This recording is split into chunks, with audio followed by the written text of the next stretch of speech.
Welcome everyone. Today we have Kelly, and she's going to be telling us all about LinkedIn and how we can make the most of it. So Kelly, welcome. So tell us, first of all, tell us a little bit about yourself and how you've ended up talking about LinkedIn today.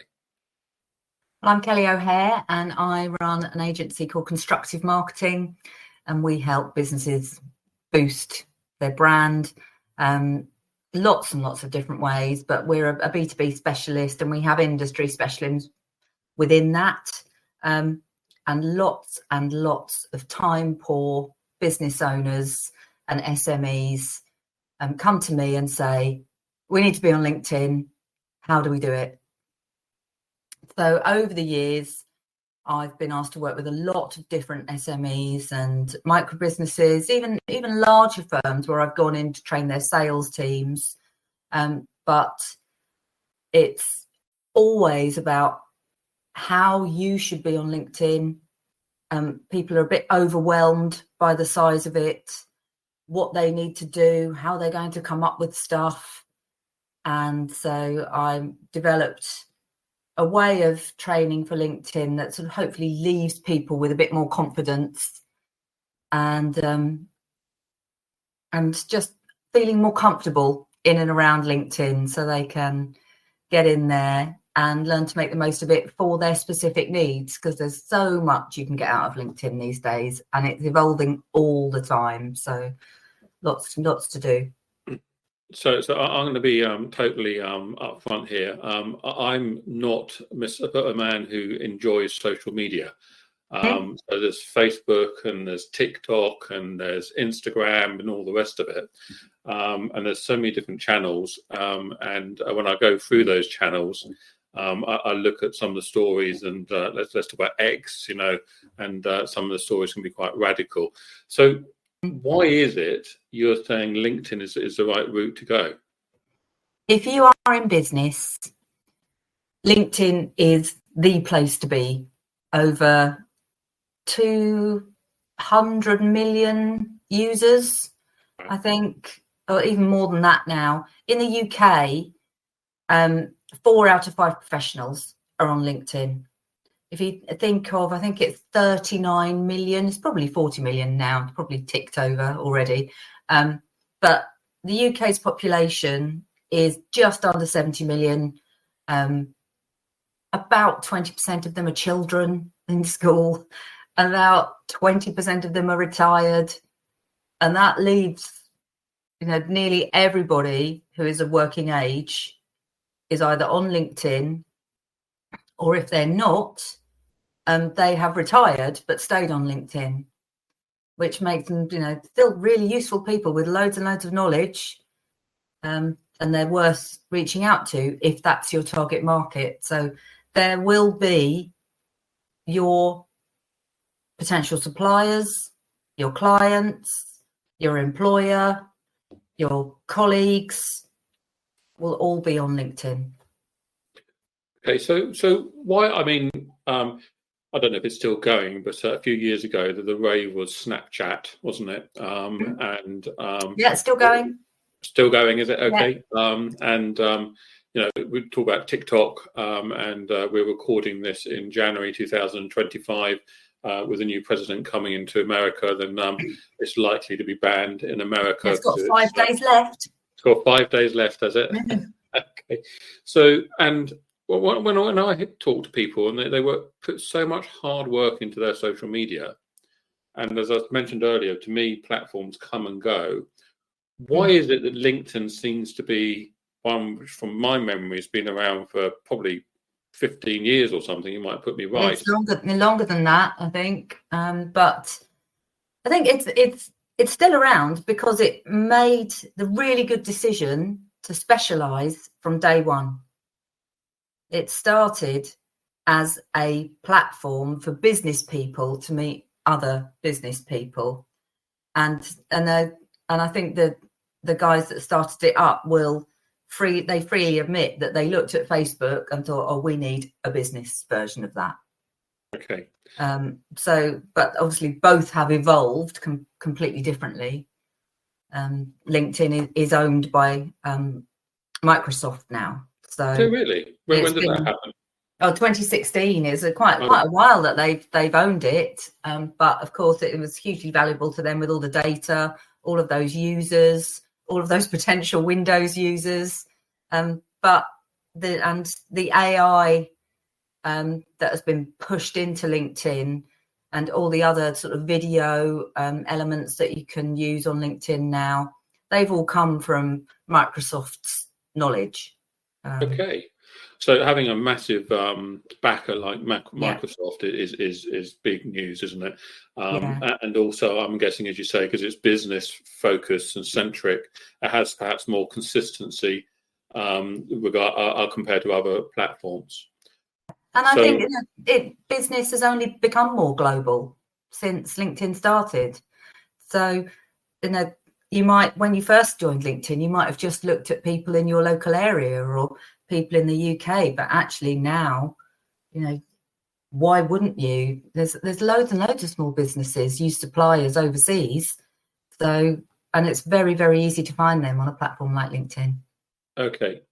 So LinkedIn makes sense if you want to make business connections, and if wherever it is in the world, and you want to invest in a platform which is going to be here tomorrow and still have its kudos tomorrow, I'm going to call it. Okay, so let's move on and say, okay, so I mean, there's LinkedIn courses and everyone's, how do I get into LinkedIn? Well, as a firm, I mean, if we start, the very first thing to do on LinkedIn is just build your personal profile. Okay. And when you sign up to LinkedIn, you sign up as a person first. You don't sign your business up first. The majority of people who are working work for companies. So those people need jobs, need to get to know other people in other businesses, will be networking, even if they don't realize they will be networking just by dealing with other businesses in and around what they do. So having a profile on LinkedIn outlines your own professional skills. And on a personal page, when you set it up and you write that summary about yourself, a lot of people say to me, what do I write? I don't know what I'm good at. And think of it as, I am brilliant at this because. Okay. It has to be a first person page, your personal page. It's not just your CV. It can become your living CV, and it's probably be a lot more up to date than your actual CV. But LinkedIn isn't just about being headhunted using your personal page. It's about showing your boss that you really value what the company does, and you're liking and sharing the content that comes out through the company page. So the starting point of LinkedIn is your personal profile. So at the top of the LinkedIn profile, you sort of got a backing screen and a picture of yourself. Yeah. Any advice on what that should be on the backing page and the picture of yourself? Lots of people don't use the header. Please use the header, okay. Which is the very long landscape bit behind you. That can just be your company name. It could be something to do with where you work. The awkward thing is, it is quite a difficult thing to crop an image into because it is very, very landscape. But there's lots of free help out there. There's lots of apps, like the free version of Canva will gladly let you crop a picture to fit. As far as your personal page picture goes, it needs to be one of your face as you look now while you were at work. Okay. And I say that because I have advised people to take down their holiday snap, to not be in fancy dress. And also, believe it or not, photographers are the worst. The photographer with the camera in front of their face, you can't see their face. How do I know what you look like? So the picture is that opportunity to people to start to meet you. And therefore, picture tells 1,000 stories. And so it's really important. First impressions matter, is what you're saying. It's you at work. Yeah. Because what we need to, I mean, certainly as someone who's employed, When I look at curriculum CVs and consider, well, should we interview them? The first place I go to is actually LinkedIn. And if they're not on LinkedIn, then I wonder, okay, so are they right for a business-to-business environment, or are they not? And then obviously I go to Facebook and so forth. So, and that's a massive thing, isn't it, for people? Well, and then also if you are on LinkedIn, then you don't update yourself. Now you've got to remember that because LinkedIn is powered by Microsoft, and when you set up your LinkedIn personal profile, you end up, with a forward slash your name, and LinkedIn will add loads of numbers at the end of that. But there is a way to customize that so it can just be your name, or your name with your middle initial, or something like that. And then you can use that on your business cards. You can hyperlink that in your email signature. But if somebody meets you and they can't remember where you work, and they go, oh, that person, I've just got to put their name in to Google, your LinkedIn profile will come top probably. So if it's out of date and it hasn't got your current workplace on it, and it hasn't, look, it's a picture of you from 20 years ago, they might go, oh, no. So yes, this is why people say social media is a necessary evil, because it is something that you've got to keep up. But it's here. Reflection of yourself.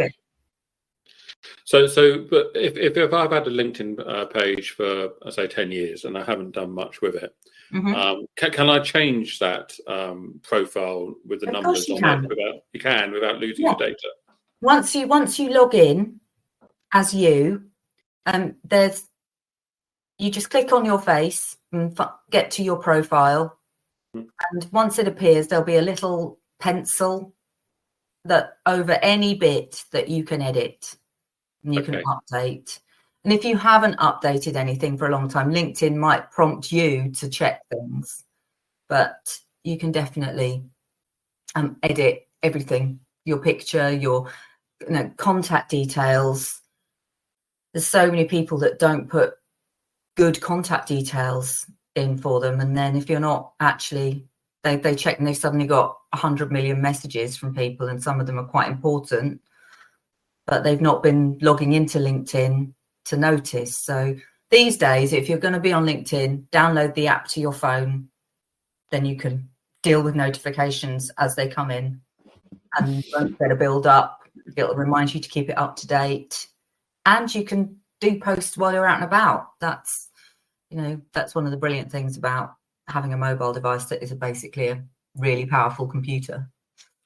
So below the picture, I think you then got a sort of a little bit about me. I don't know what they called it on LinkedIn. How should you write? Should you write that saying this is who I am, or should you write that in a different way? You definitely write it in the first person, and be talking about you and your skills at work. So you're not talking. Don't talk about. I am a train driver and I go from Brighton to London and back every day. Don't say I work for Network Southeast. You are saying I am a highly skilled train driver with 20 years experience, delivering thousands of passengers safely to their destinations every single day, which is a big difference between I work for Network Southeast. So you really want to explain or be articulate on what you do, and what the benefits are to someone. Yeah, absolutely. Okay, so and then what else would you say are the big important things to do on your personal profile? In the sense, I mean, do you have to post every day, or I think you encourage recommendations? What would you say the next big step to do is? Make sure your personal profile is as fleshed out as you possibly can. There's a couple of little anomalies because LinkedIn is American. So when it talks about the school you went to, it actually means university. When it's listing, you can drag things around in your volunteering section. So Like I'm a trustee of a charity, so I, add that on, but I don't want it at the bottom because it's current, so I can move it to the top. You can, if you've got a work experience that you don't really want there anymore, you can just get rid of it. That's the brilliant thing about digital content is if you move on, ditch your old content. Someone might have a cached version of the old one, but when people are looking at you all the time to see whether you're going to be a great fit for them, make sure it's relevant for them. If you knew that was happening and you were savvy, you could go in and change your profile to make it more relevant to that employer if you really wanted that job. Absolutely. And I've always been surprised on who's tracked me down in the past from my LinkedIn profile, and just strong connections from the past. They'll obviously look at LinkedIn to try and reconnect, won't they?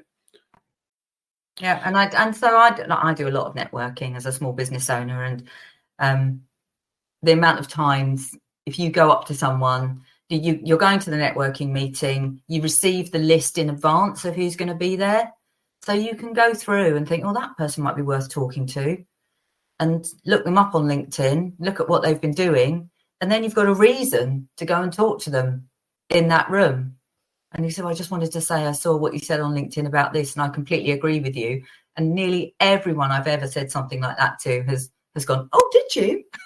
Because you've been reading their LinkedIn posts. It's very flattering to them. So talking about posts, so sometimes I've felt in the past I post and I don't get any responses and all the rest of it, and I wonder, am I just being ignored, or do I not say anything interesting? Or sometimes even, should I even say whatever I'm thinking of saying? Well, what would you say the advice is on posts for LinkedIn? I think that there's a couple of things to remember.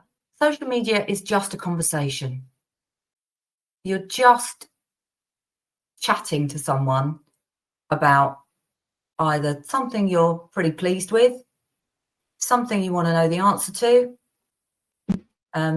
something that's been bothering you. So how would you say that in a business way to the person that really matters? And I always think of LinkedIn as the virtual networking room. When you sign on to LinkedIn, you open that door, you step in, and you think, who do I want to talk to today? And if you're a business to business person and you've got your marketing head on, you've got who you're going to focus on. The number one golden rule of marketing is know your audience. So if you know who they are, you put it in, you don't worry about the rest of it. You just focus those posts on that particular person. So you could say, hey, train drivers, what do you think of this? So like that example there, hey, train drivers, what do you think of this? How do you get your posts to be seen by the train drivers? Well, if you were really targeting train drivers, you probably provide a product that they need.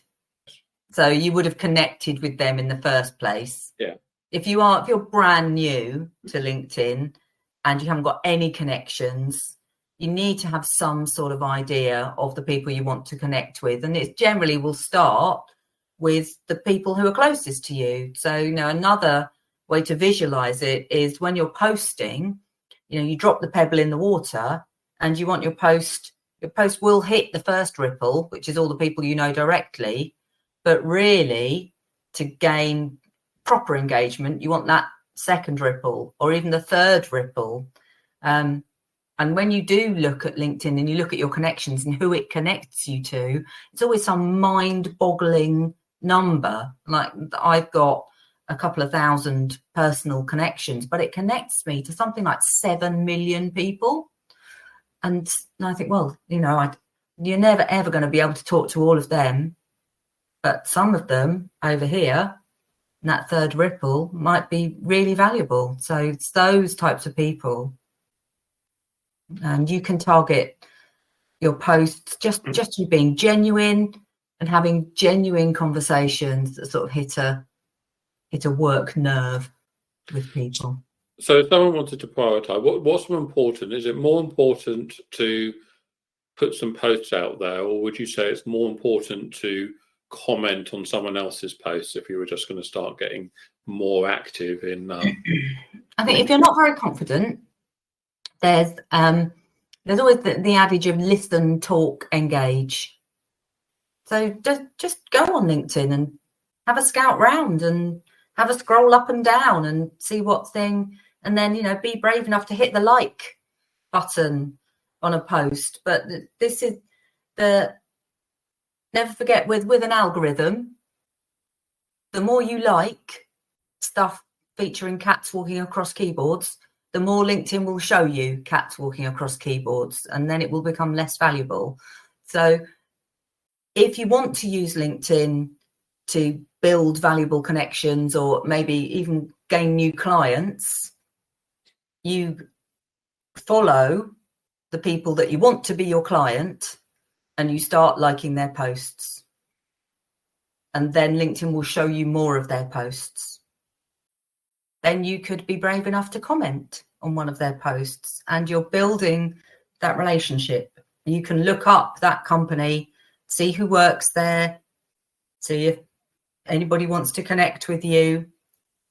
There's lots of different ways you can pay. The way to paying for LinkedIn, you can build all sorts of lead generation lists in the back end of different versions of paid for LinkedIn, but it can be £100 a month to do that. So, but what I've experienced myself in my previous world of selling is that when an inquiry comes in, to find that person on LinkedIn, and almost by making a comment on one of their posts or liking something or requesting to connect, you're taking part of that wall down with someone you've never spoken to before. It's an icebreaker by engaging. Yeah, absolutely.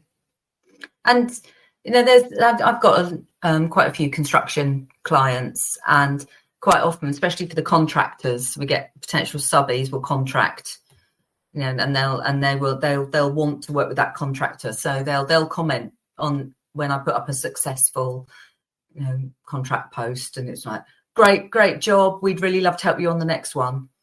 And that might just be a throwaway comment, but actually the contracts manager for that particular project might know that person, might get a job in their local area.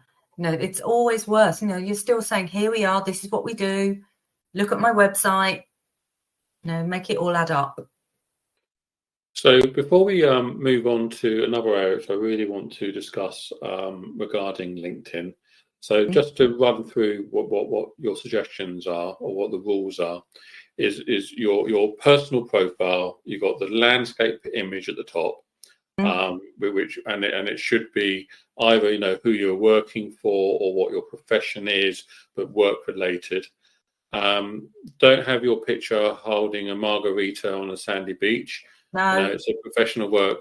Unless you're a mixologist as a profession, that's on a beach in a cabana. That's the only time.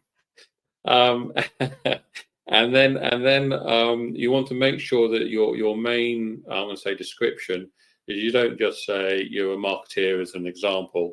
You make it more specific. What is it you can do for the person who's looking at your profile? Yeah, you said no. So your heading also needs to reflect your current job and expertise. So there are some people that sort of give themselves slightly strange job titles. Now, if you don't understand it when you say it out loud, then other people are probably not going to understand what you do. Yeah. So so you can be head of charm offensive at whatever it is, but actually, are you just a sales director? What's going to make sense to other people. The summary needs to be about you and not where you work, with professional expertise. The specialities, you can highlight specific areas of expertise, and then you've just got your education and your university bit that you can add in if you want to, but it's all there to be edited. I can't stress that enough. Just put something on and then go and change it if you want to. Make it better. Absolutely. Okay, so what is the difference, and how should it be used differently between a personal and a business LinkedIn? I'm going to call it a page. So a company page, anyone can have a company page. You can just click on, when you sign into LinkedIn on a desktop, there's those little 9 dots that you can just click on, and it says create a company page at the very bottom. You can go and create one. And that essentially is the hub for what the business achieves. So it doesn't matter if your business is super tiny and there's just you and your dog. The business talks about what the company has achieved in the third person. And then you, as the person, can like and share that post with your personal insight. So really pleased to have finished this contract. Fantastic job by the whole team. On time, on budget, whatever it was. And that is what will gain you the engagement. So your company page will attract followers, which might be suppliers or other people in the local area. It could be your competitors, but so what? I always say to that, so what if your competitors know what you're doing? You're proud of what you do. So, just you're not saying anything that they couldn't find out in the first place if they really wanted to. And if you post it, you're in control of that content. So post away. Also, in the world where you're trying to win public sector contracts, you can't take those public sector procurement people out to lunch anymore. You will very rarely find them out networking. So how are you going to get to know who they are? If you are bidding for those contracts, you can be sure as anything that they will be doing their digital due diligence by looking up your website, your LinkedIn, and for the business, not for you personally. So the better digital footprint you can have, the better it will be for your chances. Lots of bids now, you have to put your digital footprint on, you have to put your website on and other places that they can find you, just so they can do that. And does a business profile, company profile on LinkedIn also show up on Google search and things like that, or is it just a personal one? Oh yeah, no, it would do. It would, if you did your specific search, it absolutely would do. Okay, and so therefore my brain is saying, in actual fact, however hard you work on your own company website, you may find that the LinkedIn company page could rank higher on Google. Well, I had a meeting with a client before Christmas about their website and updating that, because I'd been on their LinkedIn company page and their website had been done, and basically they were 18 months out of sync with the content. They had all the jobs that they'd been posting on their website had not been updated on their LinkedIn.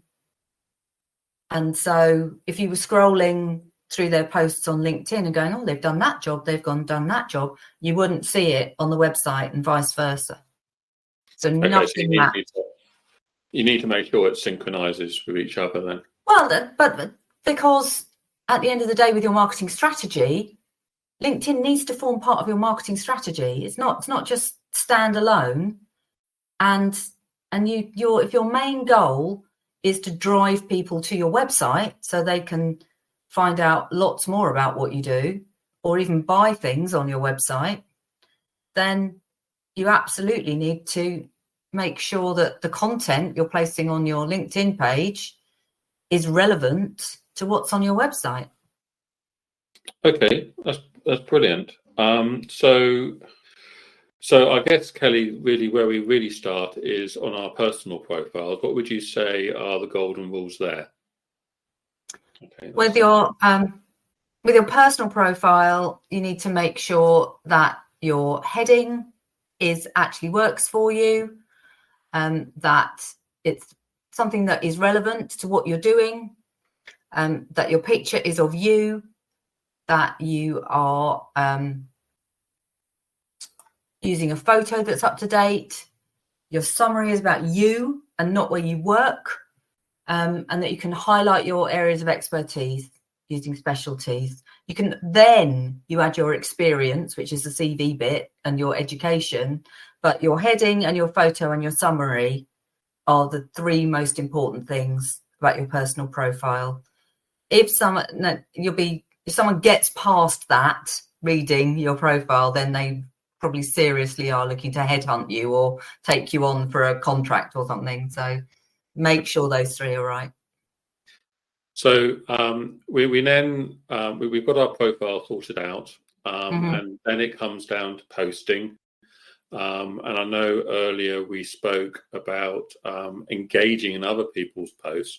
But what would you say the golden rules, or should I be really considering when I start posting on my LinkedIn profile, or should I, how could I improve the posts I do on my LinkedIn profile? Well, I think a lot of people get a bit overwhelmed with what to post, and a lot of things. I don't know what to write. So I like to have a 3-2-1 rule.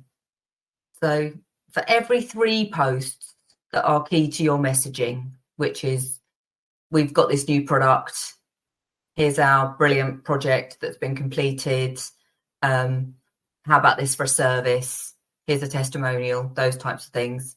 Then do 2 that show that you love what you do, which can be, here's an article about TikTok being banned in America, or here's just something that shows that you really are the expert. If your job title says that you're an expert, then you need a couple of posts that show that you are the expert. And then then just have 1 post that shows you're a human, because people buy people. So, it's absolutely fine to be saying, here I am, I'm running a marathon for charity. If any of you want to sponsor me, then please do. But a lot of people do their lives have come, working from home. There's, I'm working from home today. So yes, it is. The lines are a lot more blurred than they used to be.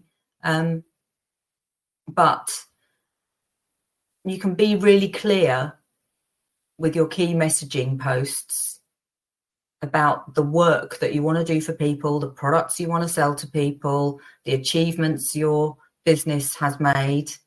And then you can be clear about your expertise in showing what you do. And then you get them to like you by being the human. So that doesn't matter how many, whether it's 300 posts or 6 posts, just have a ratio that is sort of 3-2-1, and you won't go far wrong. Okay, so they're really powerful guides you've given us there on posts. I guess my other question is, should you always have an image on a post? I know you can do video, but let's just start with image, or do you post without images? Yeah, it's really interesting because LinkedIn also uses hashtags, because hashtags make your post searchable. That's the whole reason hashtags were invented. People forget that if you went into LinkedIn and you typed the hashtag construction, you'd get a list of stuff that mentioned construction. Okay. So you can use them, but you can also use them in an ironic way. So I quite often use the let's do the washing up hashtag said no woman ever. So those types of things make them interesting. I wouldn't use 50 like Instagram wants you to use. I'm a bit old school. I like to pepper them through the text rather than have a load at the bottom. But you don't have to do that. There's the LinkedIn algorithm is a big, complicated beast. You do need to use alt text if you're going to put images on your post. And LinkedIn will allow you to do that because it's just like Google. It can't read pictures. And a lot of people use screen readers. So if you're visually impaired, you'll need a screen image of a woman holding a cat. So And video is the most engaging thing you can do. What a lot of people don't do with the videos that they put on LinkedIn, though, is they don't subtitle them, which is a big mistake, because LinkedIn is the one social media that you can use if you're in an office, and your boss won't be over your shoulder going, "What are you doing that for?" But you might have it on silent so that you're not annoying your colleagues. And if the video's playing and someone's then you can't hear what they're saying. Okay. So you really need the subtitles. Can we just do some jargon busting, just for those who aren't living in the world of LinkedIn or marketing? So what is an alt tag? An alt tag is the bit of text that you put behind an image. Okay, so that's what I've named the image. Is that correct? Yeah. And when you upload the image, then it will, next to it, you can edit the image. You can go in and tag people that are in the image. Okay. And then they will receive a notification that they're in. So it's a way of, if you go networking and you're in a room of 30 people, and you've come away with a list and you don't know who they are, but you can just tag them all in that image, and then you've got 30 people looking at your post immediately. Okay, so it's almost like post in its own right, almost, by doing the alt tags. Yeah, I mean, don't get me wrong, it does take a little while to do stuff like that. You do need a 5. You can do it on the train home. If you don't want your eyes to fall out while you're looking at your phone, you can be sort of going, "Who is that?" And then an algorithm. What is an algorithm in its rawest state? Well, the algorithm is the big beast that is the map of how it works. But I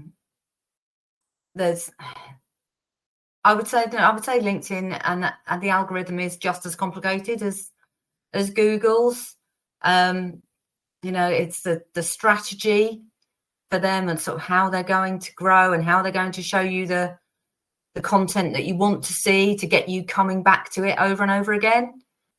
It's how it creates engagement, how it gets you to keep looking. And I know that's quite a woolly answer, but what is an algorithm is a huge huge question, because it's a huge bit of kit. All the synapses and nuances in it. Pay attention to everything that you do to make sure that it's showing you what it thinks you want to see, which is why I refer back to my earlier point about if you're liking pictures of cats walking across keyboards, the algorithm will go, "Oh, she likes that, brilliant, I'll show her 10 more of those." So I'm guessing that this algorithm is also seeing how active you are, and it rewards people who are active. Yes, absolutely. Yeah, it will rank you higher. The more you're active, the more engagement you're getting from your posts, LinkedIn will rank you higher. So you can jump up and down the rankings. I haven't been active enough recently, so I'm free falling through the rankings. But after today, I'll be posting away about this. So let's start wrapping this up. So if you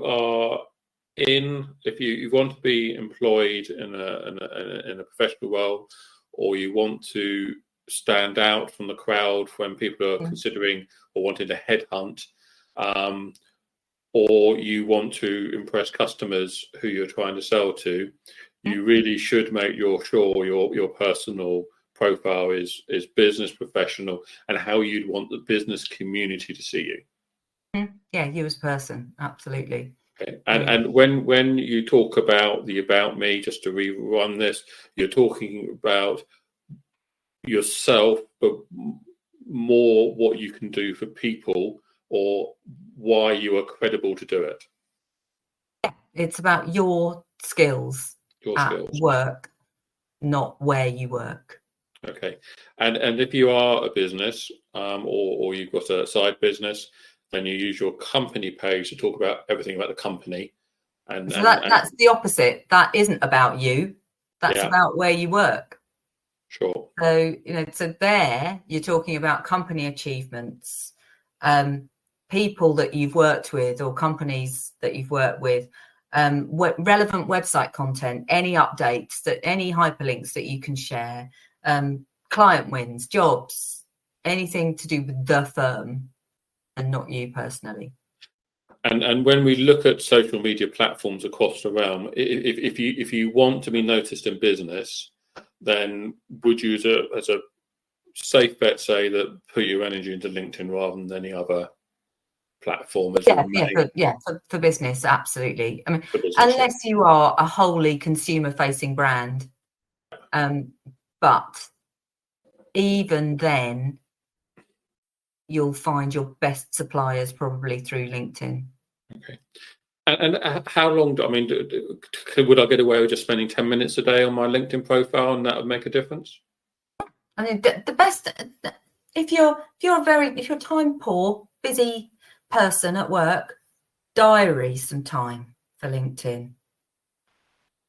There's loads of free scheduling help out there. So by scheduling, I mean you can save the post to go out at a certain time. So if you diaried Monday between 11 and 12 to do it, and you create 3 posts for that week, you can save them to go out via, even Canva will let you schedule things now. So there's lots and lots of free ways that you can do it. There's Zoho. Well, you can use it as free platform if it's just you. And there's lots, and try them all. Find the one that works for you. Okay. So we're going to do a shameless plug right now. So first of all, this podcast has been brought to you by the Academy World. And what the Academy World does is we support startup businesses, people thinking about starting up businesses, and specifically SMEs with up to sort of 10, 15 employees. So check us out on that at theacademy.world. Links are at the end and will be in the post below. So Kelly, how can you help businesses and people with social media and marketing? Well, we love helping clients just boost their business, whether it's strategy, websites, socials, advertising. We can do all of the above, or I'm just as happy to come in and sit down with people and say, why are you spending money on this? Why don't you stop spending money doing this? Maybe you can spend it doing this. Is this really helping you? Because I hate seeing people waste time and money, and I want them to achieve the most positive outcomes that they possibly can. And that's what we're all about. We've won 25 awards for clients. We have boosted brands and developed new headlines, and there's so many things that we can do, and we just love working with businesses to help them be better. Okay, so what we will do is we will post all the companies and products we've discussed in the text below, so you can check them out, and of course Kelly's contact details and my contact details. But that's a wrap for today on this podcast. So thank you very much for joining us, and we look forward to coming another podcast in a week's time, and sharing more educational facts to help your business and your own personal career. Many thanks now. Bye now. Bye.